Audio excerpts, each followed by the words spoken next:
কেন আপনি ফকিরের মতো জীবনযাপন করেন, কেমন গরিবের মতো জীবনযাপন করেন? ডু সামথিং, কিছু একটা করেন যেন আপনি বুক ফুলে বলতে পারেন যে আমি কিছু করেছি, আমি কিছু একটা করেছি, আমি জাতির জন্য, মানুষের জন্য, উম্মার জন্য, দেশের জন্য কিছু একটা করেছি। এটা আপনার করা লাগবে। এটা করার জন্য আপনাকে আল্লাহ তাআলা যথেষ্ট পরিমাণ ক্যাপাবিলিটি দিয়ে দিয়েছেন, কিন্তু ক্যাপাবিলিটিগুলো আপনাকে কাজে লাগানো লাগবে। এই কাজে লাগানোর জন্য আপনি কি করবেন? You should start your work early to rise and early to bed, makes a man healthy, তাই না? এটা তো আমরা ছোটবেলায় পড়ে এসেছি। আপনি যদি একটু আগে ঘুমিয়ে পড়েন, একটু আগে যদি ঘুম থেকে ওঠেন, তাহলে আপনি হেলদি হবেন, ওয়েলদি হবেন, ওয়াইজ হবেন। আপনার কাজ আপনি কখন শুরু করেন বলেন? আজকে আপনারা বলেন তো সকাল থেকে কাজ শুরু করেছেন এরকম কয়জন আছেন? ফজর পড়েছেন কয়জন আছেন? আচ্ছা, ফজরে হাত তুলে, আমি তোলাইতে চাই না, নাহলে অন্যরা লজ্জা পাবে। ফজরের পরে কাজ শুরু করেছেন, সূর্য ওঠার আগে কাজ শুরু করেছেন কয়জন বলেন? একজন শুরু করছে। সূর্য ওঠার আগে আপনি কাজ শুরু করেন নাই, আর আপনি চিন্তা করছেন আপনি ধনী হবেন। এটা তো মানে হচ্ছে অ্যাবসলিউট ইম্পসিবল। আপনি যদি বলেন আমি এখন লাফ দিয়ে আকাশে উঠে যাব, এটা যেরকম, এটা এরকম বক্তব্য। আপনি বলেন তো, এই যে এলন মাস্কের কথা বলছি, আপনি গুগলে সার্চ করেন ও কখন তার সকাল শুরু করে। আপনার টিম কুকের তার সার্চ দেখেন কয়টায় তার সকাল শুরু করে, তার দিনের কাজ কখন শুরু করে। আচ্ছা, অ্যাপলের স্টিভ জবস আপনি জিজ্ঞেস করেন যে, অথবা ওয়ারেন বাফেটের যে সবচেয়ে বড় ইনভেস্টমেন্ট কোম্পানি, আপনি ওদেরকে জিজ্ঞেস করেন যে, গুগলকে জিজ্ঞেস করেন যে তিনি তার, অথবা চ্যাট জিপিটিকে জিজ্ঞেস করেন যে সে তার দিন কখন শুরু করে। আপনি দেখেন সূর্য ওঠার 2 ঘন্টা, 2.5 ঘন্টা, 1.5 ঘন্টা আগে। সূর্য ওঠার পরে তারা তাদের দিন শুরু করেছে, এটা কখনো না। জাপানিজরা কেন? জাপানিজরা সূর্য ওঠার আগে অফিসে যাওয়ার জন্য দৌড়ায়। আপনারা দেখেন, গল্প শুনেন এগুলো। জাপানে আপনার 7টার আগে, 6টার আগে ওইখানে তাদের ওই যে মেট্রোতে রেলের লাইন পড়ে যায়, ওখানে এরকম লম্বা লাইন পড়ে যাচ্ছে, এবং তখন তার হাতে একটা বই পড়তেছে আর লাইনে দাঁড়িয়ে আছে। আমাদের শুরু হয় অফিসে 10টায়, অধিকাংশ লোকই আসেন। চাকরি তার অধিকাংশ 10টায় শুরু হয়। এই লোকেরা দুনিয়া পরিবর্তন করবে, সে তো তার নিজেরই পরিবর্তন করতে পারে না। এই লোক দুনিয়া পরিবর্তন করবে কিভাবে? আপনাকে দুনিয়া পরিবর্তন করার জন্য আপনাকে কি, আপনি এখন দেখেন ফেসবুকে, আপনার যদি, যেমন আপনারা আমাকে চেনেন হয়তো অনেকে ফেসবুকের কারণে, ফেসবুক যদি না থাকে তাহলে আপনারা কেউ আমার চিন্তা না। এরকম অবস্থা এরকম না? অধিকাংশ সেলিব্রিটির মানুষ কিসের কারণে চেনে? ফেসবুক অথবা অনলাইনের কারণে চেনে। অনলাইন না থাকলে কে চিনতো আমাদেরকে? কেউ চিনতো না। তাই ফেসবুক যে ছেলেটা বানাইলো, জাকারবার্গ, সে করছে কি? সে একদিন ইউনিভার্সিটিতে বসে চিন্তা করলো, আমি আসলে করব কি, আমি করা উচিত কি। আচ্ছা, আমার বন্ধুদের সাথে একটা সবার সাথে যেন কানেক্টেড থাকতে পারে এরকম একটা অ্যাপস বানাই। দেখছেন কি করছে এখন? অ্যাপসটা গোটা পৃথিবীর ম্যাসমারাইজ করে ফেলছে। শুধু এখানে বসে চিন্তা করেছে, আপনি চিন্তাও করেন না। অধিকাংশ লোক চিন্তাও করে না। এটা একটা গরু ছাগলের মতো জীবনযাপন করে, খাই দাই ঘুমাই আর টয়লেটে যাই, খাই দাই ঘুমাই আর টয়লেটে যাই। আপনি কখন চিন্তা করবেন? আপনার ব্রেনটা তো সবচেয়ে বেশি ফাংশনাল থাকে কখন? সকালবেলা। আপনি তখন সকালবেলা কাজও করেন না, আবার সকালবেলা চিন্তা করেন না। সকালবেলা আপনাকে কাজ করতে হবে, আপনাকে চিন্তা করতে হবে। একজন সাহাবী রাসূল সাল্লাল্লাহু আলাইহি ওয়াসাল্লাম বলেছেন, আল্লাহ তাআলার কাছে দোয়া করেছেন, হে আল্লাহ, আমার উম্মার সকালবেলার কাজের মধ্যে তুমি বরকত দাও। যিনি এই হাদিসটি বর্ণনা করেছেন, ওই সাহাবী, তিনি বলছেন রাসূল সাল্লাল্লাহু আলাইহি ওয়াসাল্লাম যখন এই কথা আমাকে বললেন, আমি যখন তার কাছ থেকে কথা শুনলাম, শোনার পর থেকে, তিনি ছিলেন ব্যবসায়ী, তিনি বললেন যে আমি আমার ব্যবসার কাজটা, আমার লোকগুলোরে আমি বাজারে পাঠিয়ে দিতাম, আমার পণ্যগুলো নিয়ে সকালবেলা সবার আগে। তখন বাজারে কোনো লোক নাই, কিন্তু তারপরে আমি পণ্য পাঠিয়ে দিতাম। আমার লোকেরা পণ্য বিক্রি করে যখন বাসায় আসতো, তখন অন্যরা বাজারে যাইতো, আর এর মাধ্যমে আমি আমার গোটা অঞ্চলের সবচেয়ে বড় ধনী মানুষে পরিণত হয়ে গেলাম। কাজ করছে শুরু করছে কি? সকালবেলা কাজ শুরু করছে। এখন আপনি স্টার্ট ইউর জব আর্লি। ফজরের পরে শুরু করেন, ফজরের পরে ঘুমকে হারাম করে দেন যে আমি ফজরের পরে ঘুমাবো না। আপনি 5 বছর কাজ করে দেখেন কি হয়। আপনি 5 বছর, আমি একটা ইউনিভার্সিটির প্রফেসর, সেই ইউনিভার্সিটির যিনি প্রতিষ্ঠাতা, উনি এখন 42টা প্রতিষ্ঠানের মালিক। এক একটা প্রতিষ্ঠান ধরেন 10,000 20,000 কোটি টাকা তার টার্নওভার হয়, কোনো প্রতিষ্ঠান এরকম আছে। এই ভদ্রলোক যখন ইউনিভার্সিটিতে পড়ে, তখন তিনি বলেছেন যে আমি ভবিষ্যতে কি হতে চাই, এটা তিনি চিন্তা করেছেন, এবং তিনি লিখছেন আমি ভবিষ্যতে এটা হতে চাই, এটা হতে চাই, এটা হতে চাই, এটা করতে চাই, এটা করতে চাই, এটা করতে চাই। এখনো তিনি ওই কাজই করেন। এর মধ্যে তিনি 42টা প্রতিষ্ঠান বানাইছেন। আপনি বলেন তো, আপনারা কি করবেন, কি করতে চান, কি হতে চান? কে লিখেছেন? কে চিন্তা করেছেন? আপনি সিদ্ধান্ত নেন, আগামী 5 বছরে আমি এই কোম্পানিটাকে আমি এই জায়গায় নিয়ে যেতে চাই, আমার পজিশনটা আমি এই জায়গায় নিয়ে যেতে চাই, আমার সেলসটাকে আমি এখন 1 কোটি টাকা, আমি এটাকে 10 কোটি টাকা রূপান্তরিত করতে চাই। এটা করা সম্ভব না? আপনি কাজ করে দেখেন, আপনি যান, দৌড়ান, বলেন, আপনি প্রতিষ্ঠানকে এসে বলেন, স্যার এই প্রোডাক্টের বেশি কি ডিমান্ড বাজারে, ওদের কোয়ালিটি আমাদের কোয়ালিটি এরকম বাড়ানো দরকার। You just give feedback every days, you research the market. আপনি রিসার্চ করেন, গবেষণা করেন, ভাবেন, চিন্তা করেন, অন্যদিকে নিয়ে কম্পেয়ার করেন, এবং you make your company the market leader. আপনার এই জায়গাটাতে, আপনার যে ইলেকট্রনিক আইটেম নাকি, হ্যাঁ ইলেকট্রনিক তো নাকি, ইলেকট্রিক আইটেম, ইলেকট্রিক আইটেমে আপনার মার্কেট লিডার হয়ে যান। আমাদের চোখের সামনে তো কত বড় কোম্পানি ছোট থেকে বড় হয়ে গেছে। কোম্পানি কি বড় হয়ে শুরু করে নাকি?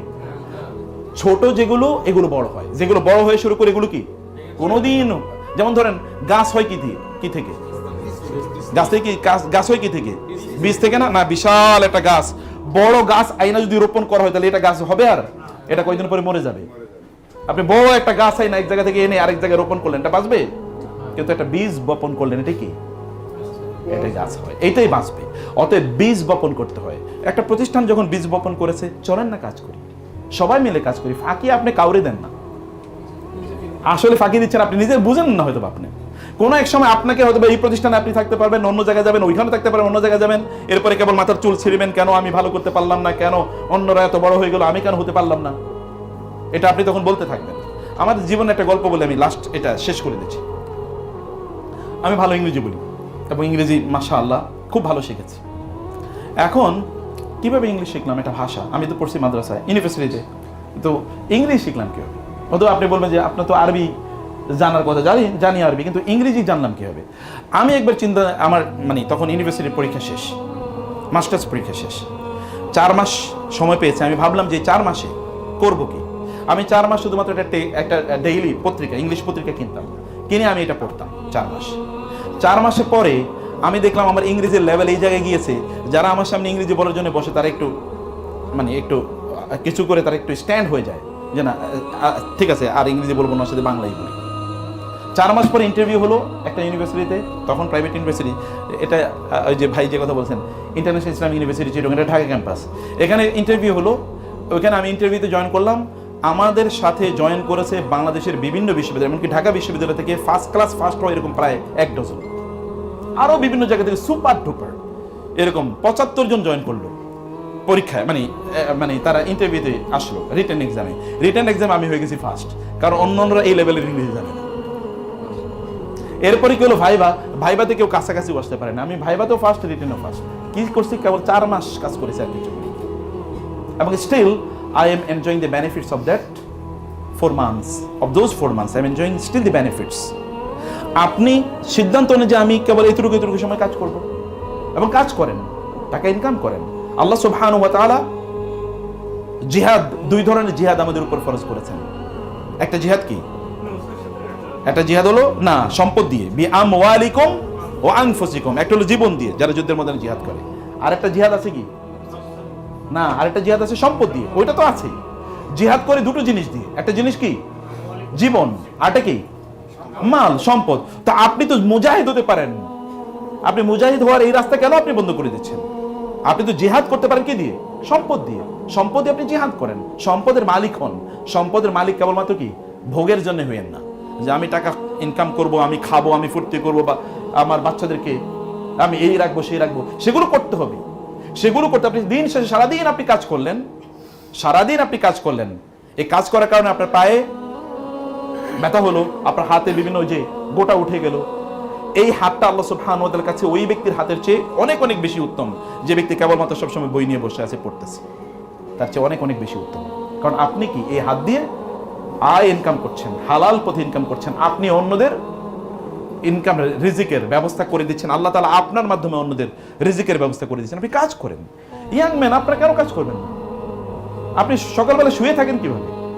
আপনি জব তো করবেন 3-4টা, একটা এক্সাম্পল বলছি। অথবা আপনাকে বলতে হবে যে আমার কোম্পানিতে আমার চেয়ে পারফরমেন্স কেউ বেশি দেখাতে পারবে না। ফাস্তাবিকুল খায়রাত, ভালো কাজে প্রতিযোগিতা করেন, এই কাজে প্রতিযোগিতা করেন। আপনার মোবাইল ইন্টারনেট থাকে, মোবাইল আপনি ফেসবুকে তাকিয়ে থাকেন কি কারণে? কারে দেখেন আপনি? আরেকজনের জিনিস দেখে আপনার লাভ কি? অমুকের পোস্ট দেখে আপনি লাইক দিলেন, কমেন্ট দিলেন, মানে কি? এগুলো স্টুপিডিটি। অমুকের পোস্ট দেখে আপনার লাইক কমেন্ট দেওয়ার দরকার কি? আপনি যদি সেখানে এডুকেশনাল কোনো কিছু থাকে সেটা ভিন্ন কথা। আপনি এরপরে কেবল ফেসবুক টিপাচ্ছেন, কি কারণে টিপাচ্ছেন আপনি জানেনই না। আপনার দিন শেষ, কোনো কাজই হলো না। দিন শেষে আপনি দুনিয়া তো লাঞ্ছিত অপমানিত, আখেরাত লাঞ্ছিত অপমানিত। বিয়ে শাদী করতে পারবেন না, ইয়াং জেনারেশন মানে কি? কেন আপনি বিয়ে করবেন না? আপনার টাকা পয়সা, আপনার 20-22 বছর বয়স, 24 বছর বয়সে আপনার কাছে 1 কোটি টাকা থাকা উচিত ছিল, কারণ আপনাকে এই এনার্জি আল্লাহ তাআলা দিয়েছেন। আপনার কিছুই নেই, কারণ আপনি কাজ করবেন না। আপনি এখানে কয়টা থেকে অফিস, আপনি এখান থেকে কাজ শুরু করেন এখন থেকে। যদি আমি জানি না প্রতিষ্ঠানের আপনাদের সিস্টেম কি, যদি এরকম থাকে আপনার যত সেলস তত আপনার সম্মানই বাড়বে, তাহলে আপনি কেন সেলস বেশি করেন না? আপনি কেন করেন না সেলস বেশি? কার দায়িত্ব, কার দায় কার? কেন আপনি একটা লোকের কাছে 10 বার গেলেন না? ওই লোকের কাছে, ওই দোকানের কাছে আপনি কেন 10 বার গেলেন না? ভাই আমাদের প্রোডাক্টটা নেন, আপনি একটু দেখেন, এবং তা কেন এসে আপনি ফিডব্যাক দিলেন না? আপনি কেন করলেন না? এটা তো আপনার দায়, এটা দায়িত্ব। আপনার ইনকামটা হালাল কি হারাম আমি ওই আলোচনায় গেলামই না, আমি আপনার দুনিয়ার বেনিফিটের কথা বলছি। আপনি এটা করেই দেখেন। প্রতিষ্ঠান বড় হলে আপনিও বড় হবেন, প্রতিষ্ঠান দাঁড়াইলে আপনিও দাঁড়াবেন। যেমন মেটার কথা বলছি, যেমন গুগলের কথা বলছি, যেমন বাংলাদেশের সবচেয়ে দামি কোম্পানিগুলোর আপনি আকিজের কথা বলি ফর এক্সাম্পল। যেন আপনি যখন ওখানে চাকরি করবেন, তখন আপনারও ওই প্রতিষ্ঠান যত বড় হবে আপনিও তত বড় হবেন। বড় হওয়ার জন্য প্রতিষ্ঠানকে সাপোর্ট দিতে হবে, নিজকে সাপোর্ট দেওয়া হলেই হবে। এবং এর মাধ্যমে আপনারা নিজেরা প্রয়োজনে আপনি আপনার এলাকার ডিলারশিপ নেন। একটা এক্সাম্পল বলছি, ওইখানে আপনি ডিলারশিপ নেন, কাজও করেন, ডিলারশিপও নেন। একটা এক্সাম্পল বলছি, ছোট ছোট ব্যবসা শুরু করে দেন, আপনার পণ্য আপনি বিক্রি করেন, বা আপনি একটা লোক তৈরি করে দেন, আপনার কাউকে নিয়োগ দেন যে তুমি এগুলো পণ্য বিক্রি করো। আপনি আবার সাব হ্যান্ড তৈরি করেন। You can do many things. আপনি কেবল একটু ডাইনামিক্যালি চিন্তা করলেই হলো। আপনি কাউকে আরো অন্য কাউকে আপনি নিয়োগ করতে পারেন, নিয়ে যেতে আপনাকে আরো সাপোর্ট করলো, আরো বেশি মানুষের সাথে র্যাপোর্ট তৈরি করা, মানুষের সাথে সম্পর্ক তৈরি করা। আপনার পণ্যটা আপনার কেবল হাসির কারণে নেবে। আপনি ওইখানে গেছেন, আপনাকে 3টা কথা জিজ্ঞেস করলো, আপনি একটা কথার উত্তর দিলেন না। আপনি জানেন যে কোনো মানুষকে দেখে হেসে দেওয়া এটাও কি? এটা তো সুন্নাহ শুধু না, সাদাকা। কাউরে কোনো ফকিরের দান করলে, যেটা টাকা দান করলে আপনি যে সওয়াব পেতেন, কাউকে দেখে হেসে দিলে কি? আর আমরা মার্কেটিং এ বলি smiling is the best marketing টুল।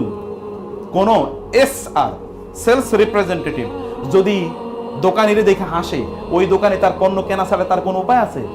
আর আপনি যাইবেন, মনে হচ্ছে যেন আপনি কয়লা মুখে দিয়ে গেছেন একেবারে। চেহারার দিকে তাকাইলে মনে হচ্ছে না এখন উজু করে আসা উচিত আমার, তাই না? আপনার যদি পরিস্থিতি এইরকম হয়, তাহলে আপনার পণ্য কেন লোকেরা কিনবে? ওনার দায় পড়লো কি? ওনার দায় পড়লো কি? প্রয়োজন আপনি ইনভেস্টমেন্ট করেন, আপনি ওনাকে চা খাওয়ান, যাওয়ার জন্য সময় 2টা চকলেট নিয়ে যান। ভাই আপনি আমার পণ্য গত মাসে অনেক বেশি বিক্রি করছেন, আপনার জন্য এই ফুলের শুভেচ্ছা। করেন না এটা? ডু সামথিং, নতুন কিছু আপনি উদ্ভাবন করেন। এটা করে আপনি আপনার নিজের পজিশনটাকে বাড়ান, নিজের সম্মান বাড়ান।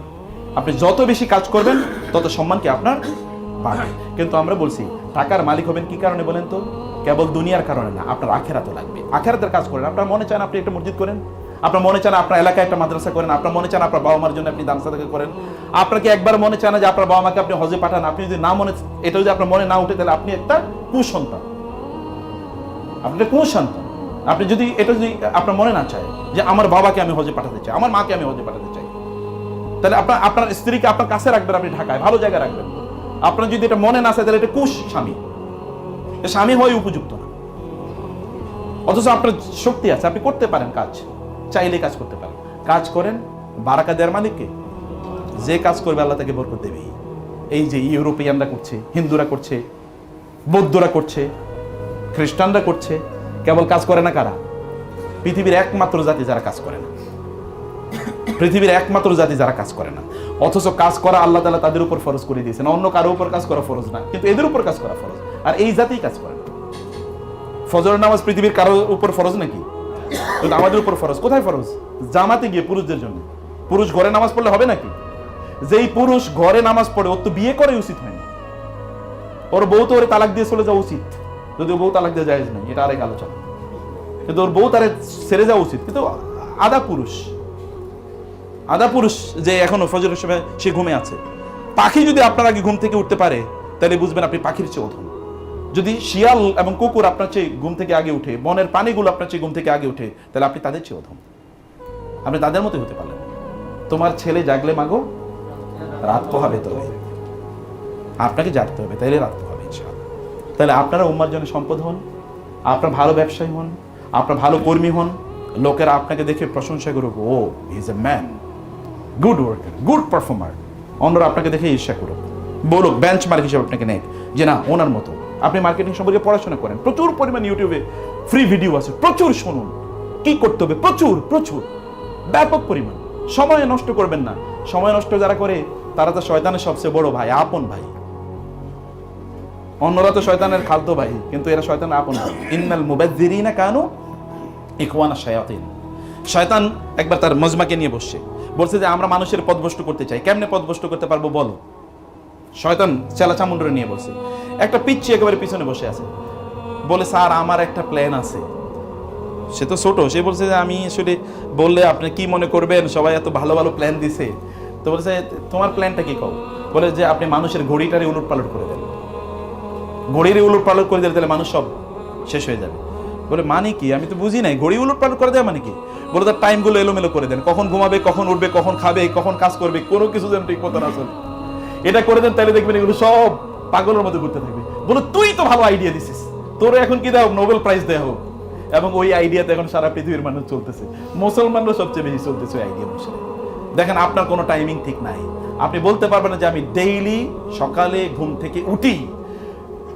আপনার তো সেলসম্যান আপনি বা এসআর, আপনি সিদ্ধান্ত নেবেন সকাল 10টার আগে আমার সেলসের সকল কাজ শেষ, এরপরে আমি ফুরফুরা ভাবে চলবো সারাদিন। এইটা আপনাকে সিদ্ধান্ত নিতে হবে। তাইলে দেখেন আপনি see the change, you do it for 1 2 3 months 4 months and you see the changes in your life.